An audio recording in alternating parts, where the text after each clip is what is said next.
Hey, well, I just came out from seeing Wicked for Good in the theater of the Dolby Cinema, which sounded really good tonight. But that's to me my straight out of the movie theater reaction. So let me find a really good spot to pull to the side and talk to you about the movie. But first off, I'm going to say the movie was actually really good and really decent. Pull over to the side here for a second. This might be the perfect spot to actually do this, actually. Okay, so Wicked for Good is actually on the IMAX as well, too. Okay, this is actually a good spot, so I'm actually going to stay here, actually. So what can I say about the movie? I thought the movie was great. Both Cynthia and Ariana Grande did an excellent job in the movie, just like the original in the first part of this movie. The chemistry is still there, I thought, and it just felt everything what it should be, which is the story of Glinda and Elphaba. And yet the story still continues, and I felt my first reaction about actually seeing it for the second part, they picked up right exactly where they left off from the first film, which is the way they probably should do it, yeah. And I felt there is a lot more to the story than we actually think. Actually, more to the story that meets the eyes. I like that. But I felt the story was a little off, I gotta say. But it also ties into the story of what we gotta remember from back almost like over 60 years ago with The Wizard of Oz. They tie all that in for this big grand finale conclusion here to this movie of Wicked for Good.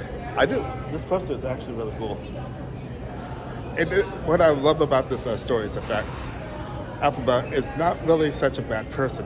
If you really knew the way both her and Glinda actually knew each other. They both really had each other's sides, and what you actually see in the movie, in the second part, you get more to the story. So I just want to give a little short, brief reaction of coming out of the theater, and I thought, yes, the story worked. There's some glitches, I gotta say. The ending, I got to say, was not the best. I probably would have done things much more differently. If you guys have seen the movie, you probably know what I'm talking about.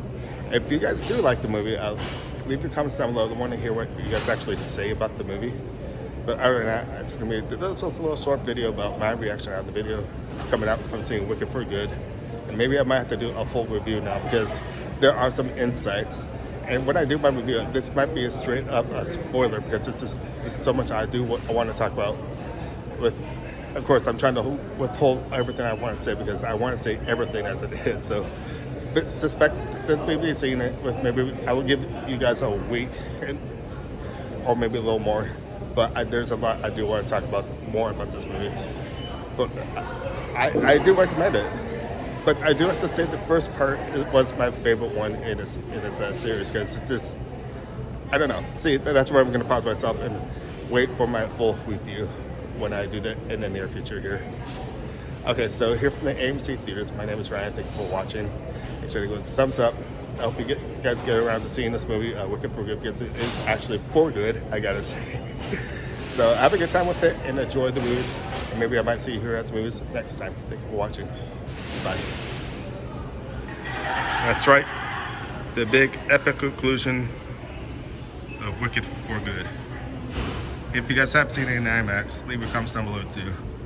I saw it in the Dolby Cinema, once again I said, and it sounded great. I'm glad to be able to experience this on this advanced Thursday. This was the recording on not Friday, but the special screenings on Thursday. I do have to say, I think they just should just start releasing movies on Thursday. Okay, I'll see you guys next time. Thanks for watching.